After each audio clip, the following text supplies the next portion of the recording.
This week, we're at Lake Ray Hubbard, one of the 10 or so lakes that sit inside or within easy driving distance of the Dallas-Fort Worth Metroplex.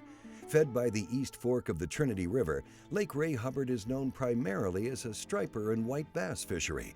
But with the abundance of shad in the lake, largemouth bass are plentiful as well. Now, the lake record of 14 pounds 10 ounces was landed in December of 2002, reportedly on a black and blue jig. This is Clark's first visit to Ray Hubbard, and the challenge right up front is figuring out a place and a pattern to start with. You know, how I figure out what I'm going to do when I get to a certain lake is a little bit seasonal patterns. You know, if it's the spring or the fall or the summer, I mean, I kind of have an idea of what the fish are going to be doing, but from then I just go fishing. I don't do anything the same on any given lake. I just get to a lake, I kind of see what's there, I check the water temperature, I see what the situation is, and then I just go fishing and let the fish tell me what to do. Each bite I get or bite I don't get doing something for a period of time will tell me what those fish are doing.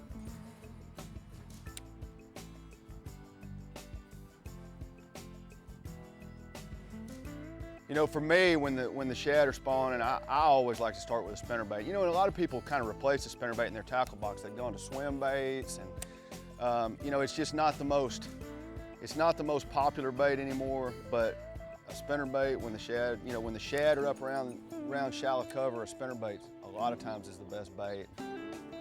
Oh, that's a nice one right there.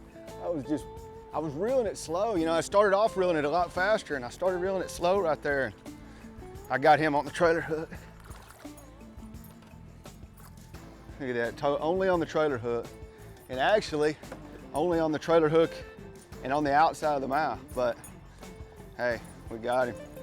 Look, he's got kind of a black deal. You can tell he's post-spawn, you know, he was down on a bed, just came off a bed. Nice fish though. Good 3.5 pounder.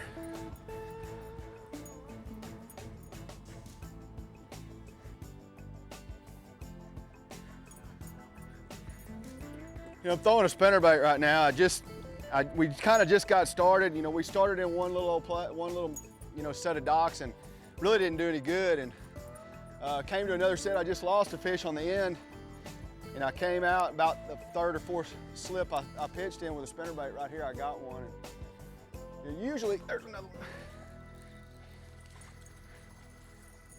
Yeah, he's not very big. Look how black. Well, you could look, but he's gone.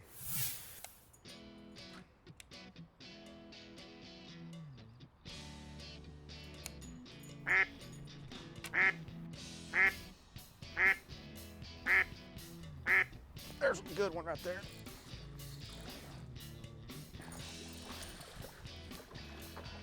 He was just right on the end of that dock. Now, I tell you what, I think they're just biting better than they were just a little bit ago. That's a nice one. Whew. See, he got it square. I mean, I got him with both hooks, but the main hook right in the middle of his mouth. And a lot of these fish have spawned. You know, you see he's got the bloody tail. I mean, he spawned not too long ago, but he's already fat again. So I mean, you know, I'm gonna guess 2-3 weeks ago actually when that fish spawned. That's nice. He's right on the end of the dock, hit really hard. So, I mean, I think they're starting to bite a little bit better.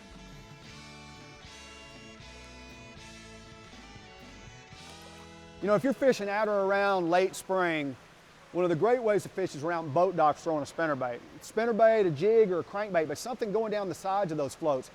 Bass will actually sit underneath those floats and ambush shad as they come down those floats. It's a great way to catch fish.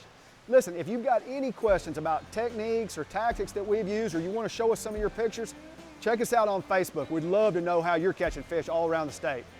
Stay tuned.